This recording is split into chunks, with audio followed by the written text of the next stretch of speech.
Voici le verbe. Il est tout seul, il fait ce qu'il veut. Il est à l'infinitif. Tout seul, il n'a pas besoin de se changer. Il peut à la fois chanter et dormir. Il peut aussi aimer et travailler. Ou alors croire et jouer. Il peut aussi prendre et lancer, ou lire et courir, encore sauter et manger, peindre et dessiner, ou rêver et mentir, couvrir et coller, ou dépasser et regarder, et recopier et marcher. Mais de temps en temps, suivant le ton qu'il fait, d'autres petits mots cherchent à l'accompagner, au passé, au présent, au futur, et ça l'embête un peu. Parfois, c'est le nom propre qui apparaît sous différentes formes. Des noms de personnes, inconnues ou très connues, comme Maria Missouf, Laetitia Marie, Cerise et Isaac, Latif et Fatima, ou encore Lila et Nina, Zaïd et Enzo, Marie-Thérèse et Amidou, ou Caïs et Mamadou, Marie-Elsa et Abderrahmène, Myriam et Mathis, Cyrine et Maïsan, ou Olivia et Ryan, Timéo, Riwan et Jade, et bien d'autres encore. Mais rappelle-toi, le nom propre peut aussi être un nom de lieu, comme un nom de ville, un nom de pays, de cours d'eau, de monument.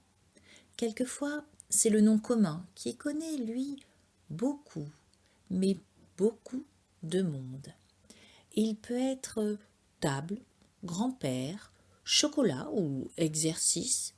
Il peut aussi être forêt, liberté, renard ou fille, ou alors ordinateur, mathématiques, jalousie et crayon, ou girafe, monstre, repas, boulanger, maman, et encore facteur, rire et visage.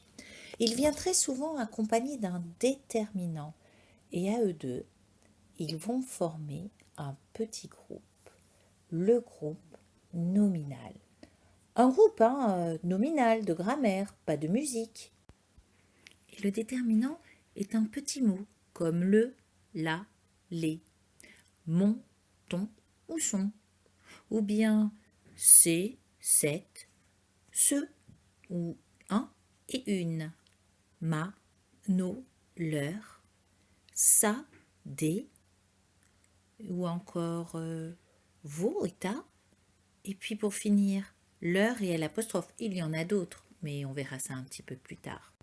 Quand le groupe nominal a besoin d'informations, il fait appel à d'autres mots, les adjectifs. Ça peut être un adjectif ou deux adjectifs. Ça peut être gros, mince, lent, rapide, frisé, raide, râpeux, lisse, grand, petit, salé ou sucré, ou gentil, méchant, généreux, avare, bleu, violet, rose, appétissant, dégoûtant, triangulaire, rond, carré, compliqué ou facile, dur. Mais cet adjectif est un petit malin. Il recopie tout le monde, au féminin, au masculin, au pluriel, au singulier. Tout y passe, il prend des E, il prend des S. Mais parfois, un peu paresseux ou trop fatigué de s'être tant montré, le nom propre, le nom commun, les groupes nominaux font appel à des remplaçants, des petits mots, les pronoms personnels. Ils surgissent aussi rapides que l'éclair. On a besoin d'eux, les voilà. Je, tu, il, elle, on, mais encore nous, ou bien vous, il et elle au pluriel. Fini la tranquillité pour notre verbe à l'infinitif.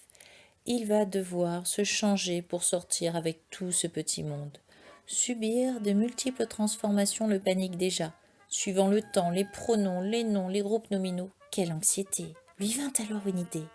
Aujourd'hui, au temps présent, je ne prendrai que les verbes qui se terminent par les lettres ER. Comme ça, je me fatiguerai moins à changer la terminaison. Dans son immense dressing, il choisit marcher. Très fier de lui, il sortit accompagné du pronom personnel je. Il n'avait qu'à enlever son ER et ajouter E. Quand le pronom personnel tu arriva, il retira encore ER, mais mit un ES pour varier un peu.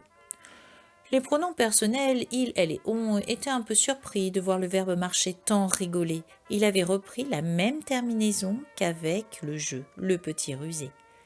Mais les choses se compliquèrent à l'arrivée du pronom personnel nous. Il dut remplacer ER par ONS, 3 lettres en même temps. Ce fut le pompon avec le pronom personnel vous. Quelle ineptie! La fin faisait toujours le même son et, mais il devait retirer ER pour prendre EZ. Heureusement que la journée se terminait. Toutes ces transformations l'avaient épuisé. Les pronoms personnels il, elle se sentaient tellement gênés quand le verbe enleva ER pour ENT. Voilà, c'en était fait. La conjugaison au présent des verbes en ER était terminée et notre verbe à l'infinitif ne voulait qu'une chose, dormir.